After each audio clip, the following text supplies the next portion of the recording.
वालेकुम, hello everyone. आप देख रहे हैं न्यू मैक टेक। इस वीडियो में हम आपके साथ सऊदी अरब के मुख्तलिफ बैंक के डेली रेट शेयर करवाते हैं। डॉलर के रेट में उतार चढ़ाव और मार्केट पे असरात। तवील राजी बैंक रेट आवर का है पाकिस्तान का 74.58, इंडिया का रेट 21.90, बांग्लादेश का रेट 29.35, नेपाल का रेट 35.03।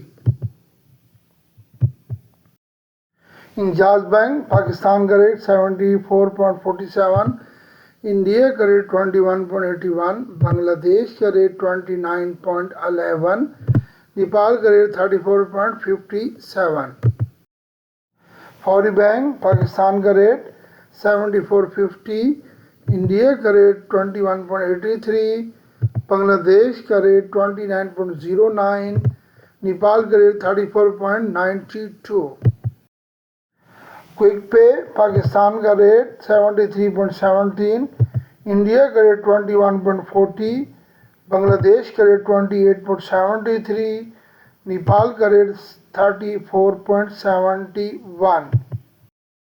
मनीग्राम पाकिस्तान का रेट 74.57, इंडिया का रेट 21.84, बांग्लादेश का रेट 29.10, नेपाल का रेट 35.04। STC पे पाकिस्तान का रेट 74.49, इंडिया का रेट 21.74, बांग्लादेश का रेट 28.85, नेपाल का रेट 34.81। प्लीज़ सब्सक्राइब करें, लाइक करें और नए देखने वाले इस चैनल को ज़्यादा से ज़्यादा शेयर करें। Thank you.